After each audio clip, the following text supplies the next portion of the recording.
బ్రేకింగ్లో చూస్తున్నాం. పార్లమెంట్ శీతాకాల సమావేశాలకు సర్వం సిద్ధమైంది. అస్త్రశస్త్రాలతో సిద్ధమయ్యారు అధికార ప్రతిపక్ష ఎంపీలు. ఇవాళ నుంచి 19వ తేదీ వరకు సమావేశాలు జరుగుతాయి. విపక్షాల సహకారం కోరుతూ కేంద్ర అఖిలపక్ష సమావేశం ఏర్పాటు చేసింది. పార్లమెంటరీ వ్యవహారాల మంత్రి కిరణ్ రిజిజు నేతృత్వంలో జరిగిన మీటింగ్లో అన్ని పార్టీల నేతలు పాల్గొన్నారు. బిల్లుల ఎజెండాను అన్ని పక్షాలకు అందజేయడమే కాకుండా సభ సజావుగా సాగేందుకు సహకరించాలని, కీలక బిల్లులపై జరిగే చర్చల్లో పాల్గొనాలని కోరింది కేంద్రం.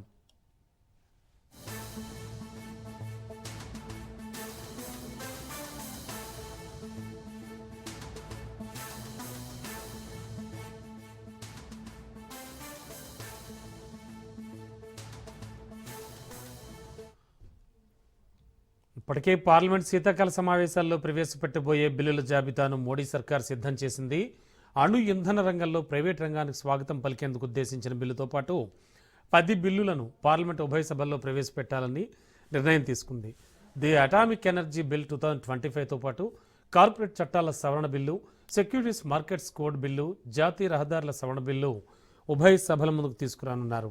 జాతీయ రహదారుల విస్తరణ, పొడిగింపు కోసం భూసేకరణ ప్రక్రియ అత్యంత పారదర్శకంగా, వేగంగా జరిగేందుకు వీలుగా నేషనల్ హైవేస్ బిల్ తీసుకొస్తున్నారు.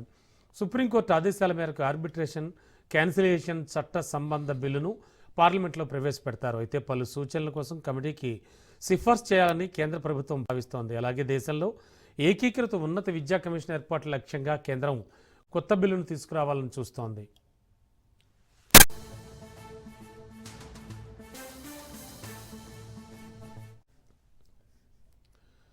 పార్లమెంట్ శీతాకాల సమావేశాలు వాడివేడిగా జరిగే అవకాశం కనబడుతోంది. ఎస్ఐఆర్ 2.0, ఓట్ చోరీ, ఢిల్లీ పొల్యూషన్పై గళం ఎత్తేందుకు సిద్ధమవుతున్నాయి ప్రతిపక్షాలు.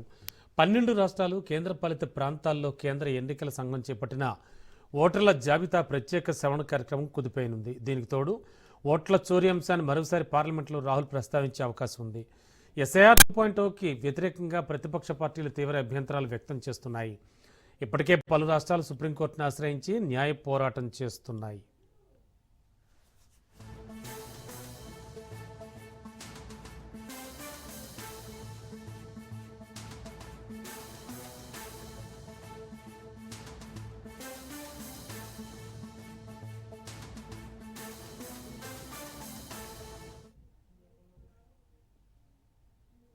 ఇవాళ నుంచి పార్లమెంట్ శీతాకాల సమావేశాలు ప్రారంభం కాబోతున్నాయి. ఇటు అధికార పక్షం కావచ్చు, అటు ప్రతిపక్షాలు కావచ్చు అస్త్రశస్త్రాలతో సిద్ధమయ్యాయి. ఇక మరింత అదనపు సమాచారం అందించడానికి మా కరెస్పాండెంట్ సైదులు సిద్ధంగా ఉన్నారు. సైదులు, ఆల్రెడీ 11 కీలక బిల్లులు ప్రవేశపెడదామని కేంద్రం డిసైడ్ అయింది. వాళ్ళ నుంచి జరగబోయే పార్లమెంట్ సమావేశాల్లో ఏం జరగబోతోంది, ఎలా ఊహించవచ్చు? రమణ, ఖచ్చితంగా. ఎందుకంటే పార్లమెంటు శీతాకాల సమావేశాలు వాడివేడిగా జరిగే అవకాశం ఉంది. నేటి నుంచి ఈ నెల 19వ తారీఖు వరకు కూడా ఈ యొక్క శీతాకాల సమావేశాలు జరపాలని కేంద్రం భావిస్తుంది. ఇప్పటికే పార్లమెంట్ వ్యవహారాల మంత్రి కిరణ్ రిజిజు అన్ని పార్టీల ఫ్లోర్ లీడర్స్ తోటి ఆయన సమావేశం ఏర్పాటు చేశారు.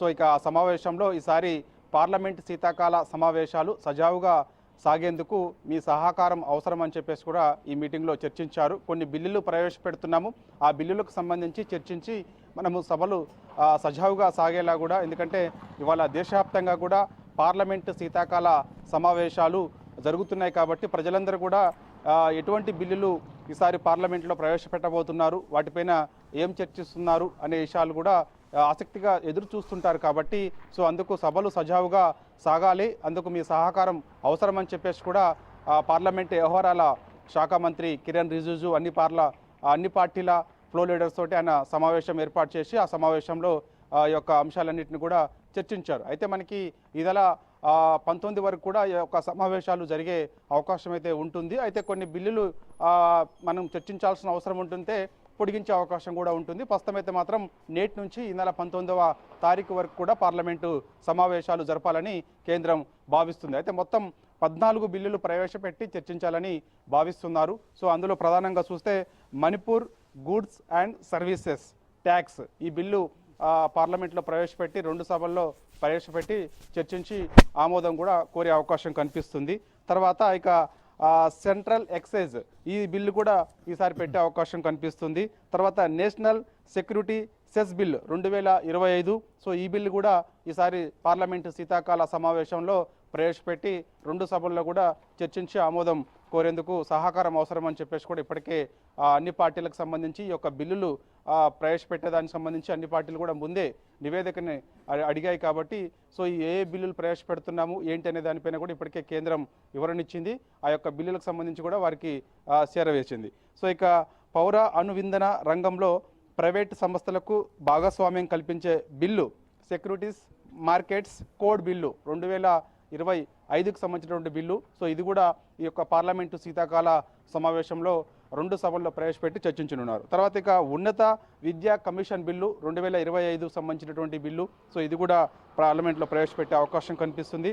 తర్వాత జన్ ఇస్వాస్ అంటే నిబంధనల సవరణకు సంబంధించినటువంటి బిల్లు, ఇది ఈ యొక్క బిల్లు కూడా పార్లమెంట్ సమావేశంలో ప్రవేశపెడతారు. ఇక దివాలా కోడ్ బిల్లు, ఇది కూడా సవరణ బిల్లు. సో ఇది కూడా మనకి పార్లమెంట్ సమావేశాల్లో ప్రవేశపెడతారు. ఇక పారదర్శకంగా భూసేకరణ కోసం జాతీయ రహదారుల సవరణ బిల్లు 2025కు సంబంధించి సో ఈ బిల్లు కూడా పార్లమెంట్ సమావేశాల్లో ప్రవేశపెట్టి చర్చించనున్నారు.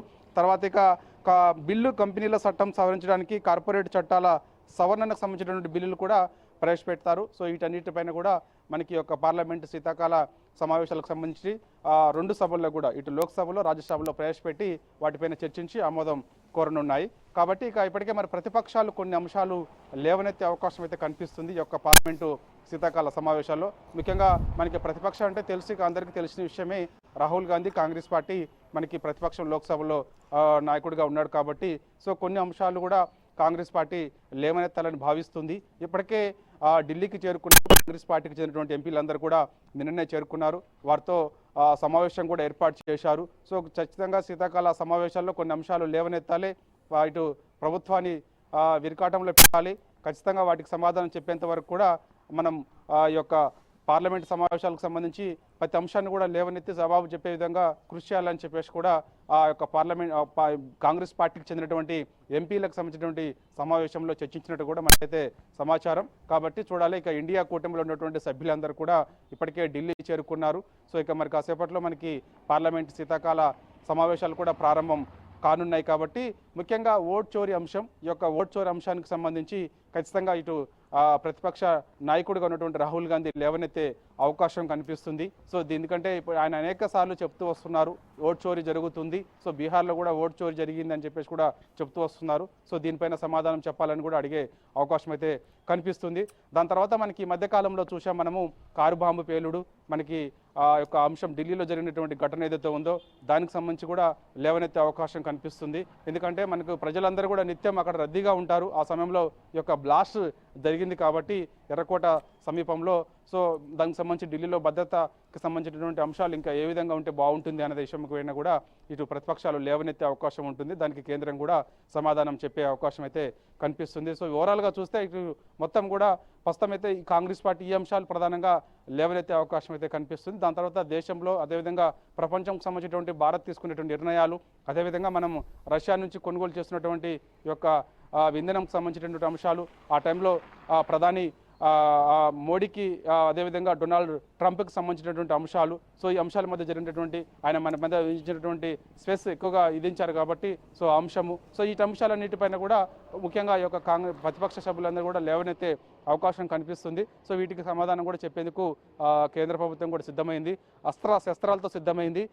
ప్రతిపక్షాలు ఏ ప్రశ్న అడిగినా కూడా సమాధానం చెప్పేందుకు సిద్ధంగా ఉన్నామని చెప్పేసి కూడా ఇప్పటికే పార్లమెంట్ వ్యవహారాల శాఖ మంత్రి కిరణ్ రిజిజు చెప్పుకొచ్చారు. సో అందుకని సభ సజావుగా సాగాలి తప్ప ఎక్కడ కూడా ప్లకార్డ్స్ పట్టుకొని పోడియం వద్దకు వచ్చి సభకు అడ్డంకం కలిగించేలా ఎవరించొద్దు ఎవరు కూడా చెప్పేసి కూడా చెప్పడం జరిగింది. కాబట్టి ఈ యొక్క శీతాకాల సమావేశాలు మాత్రం ఈ 8 నుంచి ఈ నెల 19వ తారీఖు వరకు కూడా సజావుగా సాగాలని చెప్పేసి కూడా కోరారు. సో ఈ శీతాకాల సమావేశాలు కొంత వాడివేడిగా జరిగే అవకాశం అయితే కనిపిస్తుంది. Ramana, thank you Saidulu.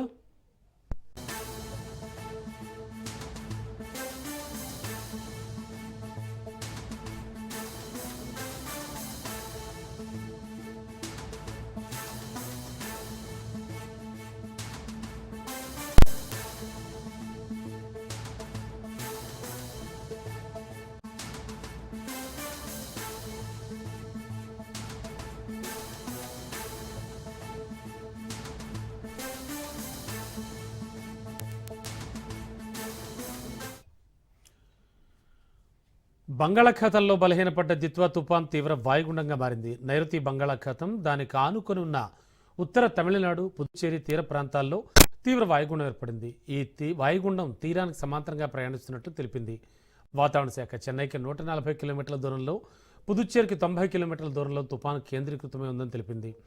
తమిళనాడు, పుదుచ్చేరి తీర ప్రాంతాల నుంచి 80 కిలోమీటర్ల దూరంలో తీవ్ర వాయుగుండం ఏర్పడినట్టుగా తెలిపింది వాతావరణ శాఖ.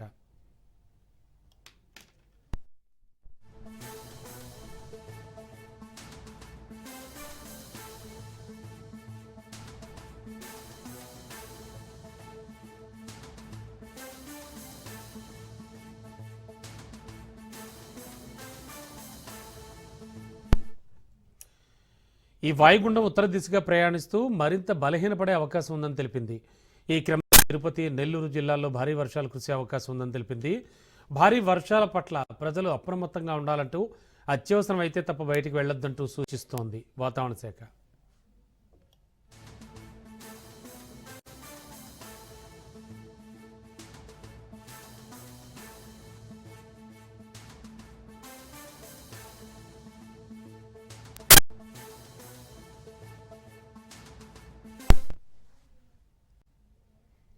మరోవైపు తెలంగాణలోని 4 జిల్లాలకు భారీ వర్ష సూచన చేసింది వాతావరణ శాఖ. ఖమ్మం, నల్గొండ, సూర్యాపేట, నాగర్ కర్నూలు జిల్లాల్లో భారీ వర్షాలు, భద్రాద్రి కొత్తగూడెం, ఖమ్మం, నల్గొండ, సూర్యాపేట జిల్లాల్లో భారీ వర్షాలకు అవకాశం ఉందని తెలిపింది. రానున్న 3 రోజుల పాటు రాష్ట్రంలోని కొన్ని జిల్లాల్లో తేలికపాటి నుంచి మోస్తరు వర్షాలు, దక్షిణ తూర్పు జిల్లాల్లో అక్కడక్కడ కురిసే అవకాశం ఉందని తెలిపింది.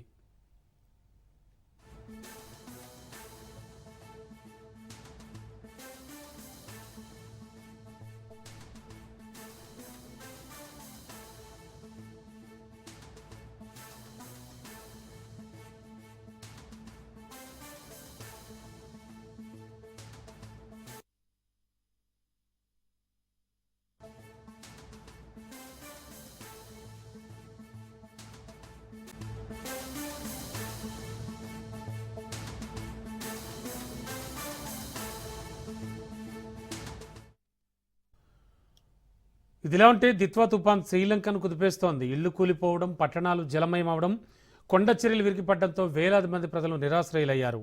కొండ చర్యలు విరిగిపడడంతో 334 మంది మృతి చెందారు. మరో 370 మంది ఆచూకీ గల్లంతైంది. కొద్ది రోజులుగా కురుస్తున్న భారీ వర్షాల వల్ల రోడ్లు కొట్టుకుపోవడంతో జనజీవనం స్తంభించింది. ఈ సంక్షోభ సమయంలో భారతదేశం ఆపరేషన్ సాగర్ బంధుతో సహాయపడుతోంది. జాతీయ విపత్తు స్పందన దళం, భారత వాయుసేన ప్రజల ప్రాణాలను కాపాడుతున్నాయి. భారత ప్రభుత్వం శ్రీలంకకు 21 టన్నుల మానవతా సాయాన్ని అందజేసింది. విశాఖపట్నం నుంచి బయలుదేరిన ఐఎన్ఎస్ సుకన్య త్వరలోనే మరింత మానవతా సాయాన్ని అందించబోతోంది.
రాజ్ న్యూస్ ఆన్ స్క్రీన్ భీతావహమైనటువంటి విజువల్స్ చూస్తూ ఉన్నాం. శ్రీలంకకి సంబంధించినవి. దిత్వా తుఫాన్ అయితే ప్రస్తుతానికి శ్రీలంకను కుదిపేస్తోంది. ఇళ్లు కూలిపోవడం, పట్టణాలు జలమయం అవడం, కొండ చర్యలు విరిగిపడడంతో వేల మంది ప్రజలు నిరాశ్రయులయ్యారు. కొండ చర్యలు విరిగిపడడంతో 334 మంది మృతి చెందారు. మరో 370 మంది ఆచూకీ అయితే గల్లంతైంది. కొద్ది రోజులుగా కురుస్తున్న భారీ వర్షాల వల్ల రోడ్లు కొట్టుకుపోవడంతో జనజీవనం స్తంభించింది. సంక్షోభ సమయంలో భారత్ ఆపరేషన్ సాగర్ బంధు పేరుతో సహాయపడుతోంది.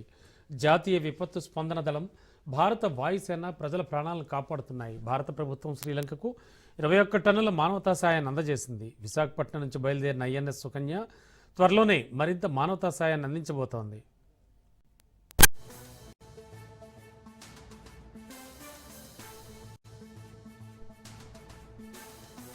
Welcome back. ఆర్టీసీ బస్సులో సీటు కోసం రగడ చోటు చేసుకున్న ఘటన కాకినాడలో జరిగింది. ప్రయాణికుని జుట్టు పట్టుకుని మరీ చితకబాదారు మహిళా ప్రయాణికురాలు. తాము ఖర్చీఫ్ వేసుకున్న సీట్లో పురుషుడు కూర్చోవడంతో గొడవ కాస్త మొదలైంది. మాటామాటా పెరగడంతో ఆ పురుష ప్రయాణికుడిని జుట్టు పట్టుకుని చితకబాదారు. ఆ దాడితో బస్సులోని మిగతా ప్రయాణికులు నివ్వెరపోయారు. ఏం చేయాలో తెలియక ఈ గొడవ ఎటు తిరిగి ఎటుపోతుందో అనే భయంతో అలా చూస్తూ ఉండిపోయారు. ఇది తుని నర్సీపట్నం మధ్య నడిచే ఆర్టీసీ బస్సులో జరిగింది.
మంత్రి సంధ్యారాణిపై మాజీ డిప్యూటీ సీఎం రాజానొద్దల తీవ్ర ఆగ్రహం వ్యక్తం చేశారు. మంత్రి సంధ్యారాణి పిఏ కేసు విషయంలో వైసీపీ పార్టీకి కానీ తమకు కానీ ఎలాంటి సంబంధం లేదన్నారు. తప్పు మీరు చేసి తమపై బురద జల్లే ప్రయత్నం చేయొద్దంటూ సంబంధం లేని విషయాల్లో తమను లాగొద్దని తెలిపారు. తాను ఎమ్మెల్యేగా 4 సార్లు ఒకసారి మంత్రి అయినప్పటికీ ఏ కుటుంబం కానీ ఏ ఉద్యోగిని కూడా ఇబ్బంది పెట్టలేదన్నారు. ఎవరు ఎలాంటి వారో నియోజకవర్గ ప్రజలకు తెలుసని స్పష్టం చేశారు. ఒక ఉద్యోగురాలు మంత్రిగా ఉన్న గుమ్మడి సంజయరాణి గారి పిఏ సతీష్ పై మీడియా ద్వారానైతేనేమి లేదా పోలీస్కి ఇచ్చిన కంప్లైంట్ ద్వారానైతేనేమి కొన్ని ఆరోపణలు చేయడం జరిగింది. అసలు మాట్లాడుకోవాల్సిన అవసరం కూడా నాకు లేదు. ఎందుకంటే సంబంధం లేని మనకు సంబంధం లేని అంశం అది మహిళా అంశం. మహిళలు చూసుకుంటున్నారు, మహిళా సంఘాలు చూసుకుంటున్నారు అని కూడా లేదు. అయితే ఈ రోజు ఎందుకు మాట్లాడవలసి వచ్చిందంటే తన రాజీనామా లేఖలో కూడా బందాపు సతీష్ వైఎస్ఆర్ కాంగ్రెస్ పార్టీ మీద ఆరోపణలు చేశారు. అంతేకాకుండా గౌరవ మంత్రి సంజయరాణి గారు కూడా నిన్న ప్రెస్ మీట్ పెట్టి వైఎస్ఆర్ కాంగ్రెస్ పార్టీ మీద మా పేరు చెప్పనప్పుడు కూడా నా మీద ఉన్నట్టు కూడా ఆరోపణలు స్పష్టంగా ఆమె ప్రెస్ మీట్ అంటే వింటే స్పష్టంగా తెలుస్తుంది. నిజంగా ఇటువంటి సంఘటన గురించి మాట్లాడడానికి నాకు బాధగా ఉంది. ముఖ్యంగా ఇటువంటి ఆరోపణలు మంత్రి గారి పిఏ మీద కానీ మంత్రి గారి కుటుంబం మీద రావడం కానీ దురదృష్టకరం. అంతటితో నాకలేదు కదా ఎస్పీ కంప్లైంట్ ఇచ్చారు. కంప్లైంట్ ప్రకారం ఎఫ్ఐఆర్ కట్టారు 145/2025. దాని మీద దర్యాప్తు చేస్తున్నారు. ఇప్పుడు ఆమె చెప్పిన దాంట్లో నిజమెంత అబద్ధం అనేది తేలుస్తారు అధికారులు. అధికారం ఉన్నది మీరే కదా, మేము కాదు కదా. ఈ మధ్య ఎవరి మీద కేసులు పెడుతున్నారు? మా పార్టీ వారి మీద పెడుతున్నారు కేసులన్నీ కూడా. ఏదైనా ఇబ్బంది పెడతాం, మాకు మీరు ఇబ్బంది పెడతారు, మేము ఎందుకు ఇబ్బంది పెడతాం? ఎవరైనా చెప్పండి. నేను 4 సార్లు ఎమ్మెల్యేను. ఏ కుటుంబం జోక్యం కింద ఎప్పుడైనా నేను ఇబ్బంది చెప్పానేమో, ఎవరికైనా బాధ పెట్టేనేమో, ఏ కుటుంబం ఎవరైనా సరే మీ పార్టీ వారికి చెప్పండి. ఇప్పుడు ఎమ్మెల్యే అయ్యారు, 4 సార్లు ఎమ్మెల్యే నేను కాబట్టి నా గురించి ప్రజలందరికీ తెలిసే. నేను చంద్రబాబు నాయుడు గారికి, తన ముఖ్యమంత్రి గారికి, అయ్యా మీకు ఎప్పుడైనా నేను తిట్టానా? మీ కొడుకైనా లోకేష్కి ఎప్పుడైనా తిట్టానా నేను? అలాగే మీ మిత్రుడైన పవన్ కళ్యాణ్కి ఎప్పుడైనా తిట్టానా? ఆమె జగన్కి తిట్టిన తిట్లలో ఒక్క తిట్టైనా మీకు తిట్టానా నేను అడుగుతున్నాను నేను.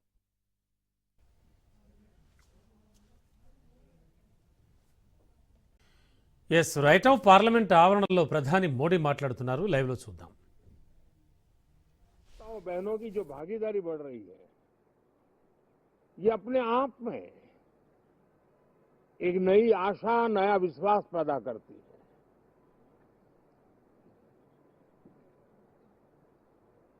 एक तरफ लोकतंत्र की मजबूती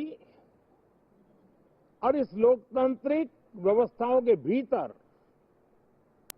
अर्थतंत्र की मजबूती, इसको भी दुनिया बहुत बारीकी से देख रही है। भारत ने सिद्ध कर दिया है डेमोक्रेसी कैन डिलीवर। जिस गति से आज भारत की आर्थिक स्थिति नई ऊंचाइयों को प्राप्त कर रही है, विकसित भारत के लक्ष्य की ओर जाने में ये हमें नया विश्वास तो जगाती है, नई ताकत भी देती है। साथियों,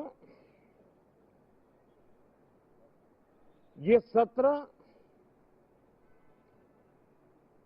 संसद देश के लिए क्या सोच रही है, संसद देश के लिए क्या करना चाहती है, संसद देश के लिए क्या करने वाली है, इन मुद्दों पर केंद्रित होनी चाहिए। विपक्ष भी अपना दायित्व निभाएं, चर्चा में ऐसे मुद्दे उठाएं, मजबूत मुद्दे उठाएं, पराजय के निराशा में से बाहर निकल करके आए।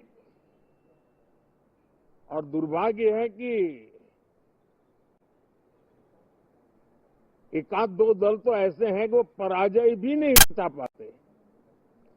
और मैं सोच रहा था बिहार के नतीजे इतना समय हो गया है तो अब थोड़ा संभल गए होंगे, लेकिन कल जो मैं बयानबाजी सुन रहा हूं उनकी, तो उसे लगता है कि पराजय ने उनको परेशान करके रखा है। लेकिन मेरा सभी दलों से आग्रह है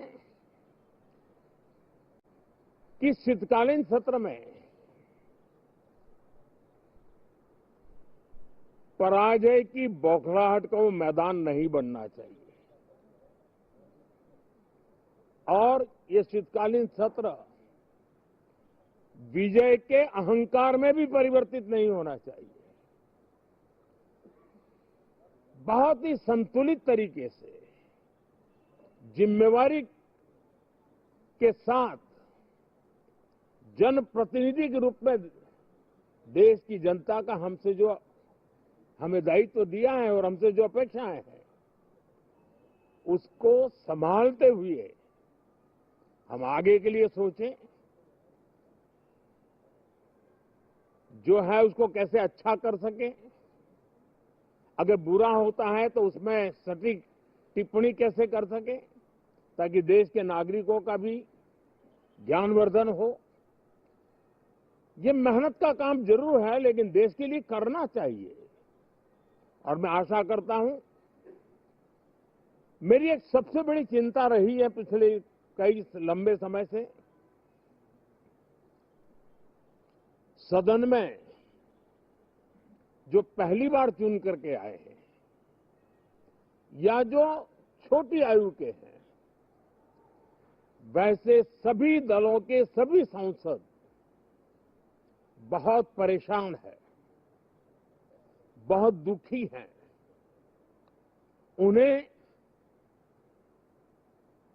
अपने सामर्थ्य का परिचय कराने का अवसर नहीं मिल रहा है,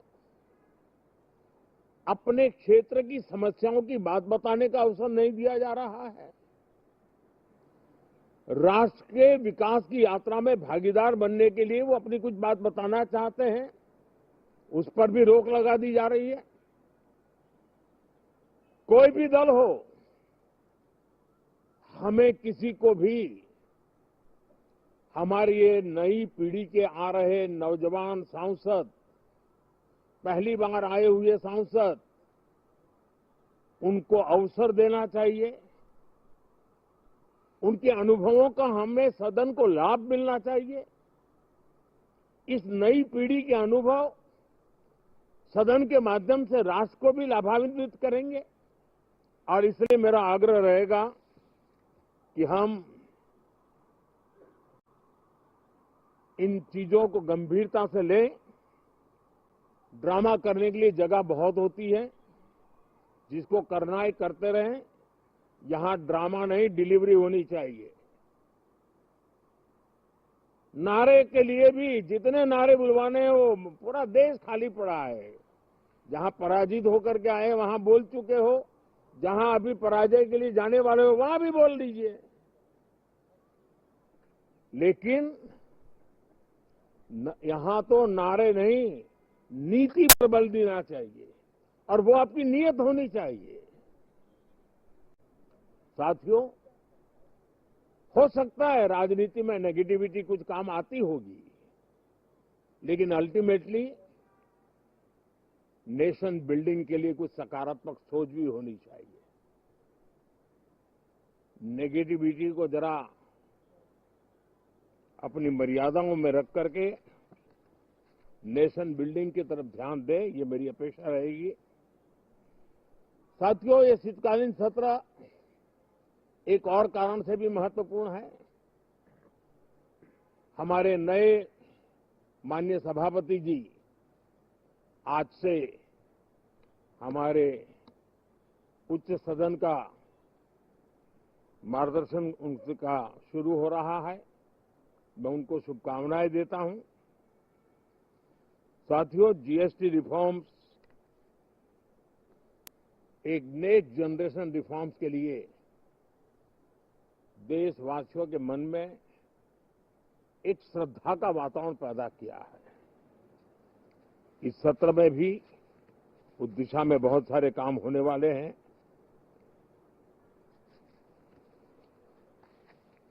हमारे देश का एक हमारे मीडिया के मित्र कभी अगर एनालिसिस करेंगे तो उनको ध्यान में आएगा कि पिछले कुछ समय से हमारे सदन को या तो चुनावी का वार्मिंग अप के लिए उपयोग किया जा रहा है, या तो पराजय की बौखलाहट करने को निकालने के लिए उपयोग किया जा रहा है।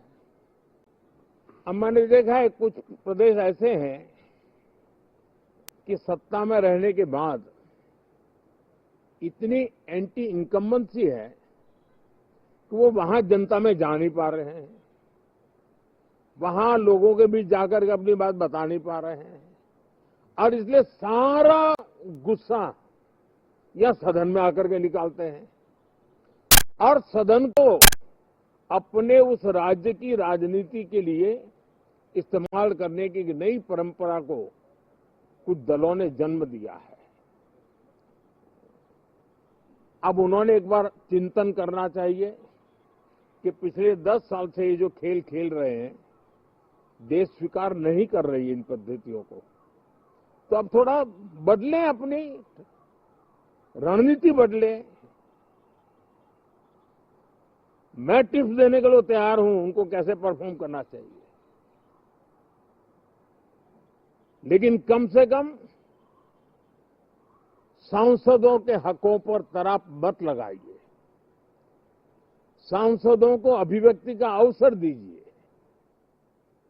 अपनी निराशा और अपने पराजय पे सांसदों को बलि मत बनाइए। मैं आशा करता हूं कि इन जिम्मेवारियों के साथ हम सब चले, लेकिन मैं देश को विश्वास देता हूं कि राष्ट्र प्रगति की राह पर चल पड़ा है, राष्ट्र नई ऊंचाइयों को पार करने की दिशा में आगे बढ़ रहा है, और ये सदन भी उसमें एक नई ऊर्जा, नया सामर्थ्य भरने का काम करेगा। इसी विश्वास के साथ बहुत बहुत धन्यवाद।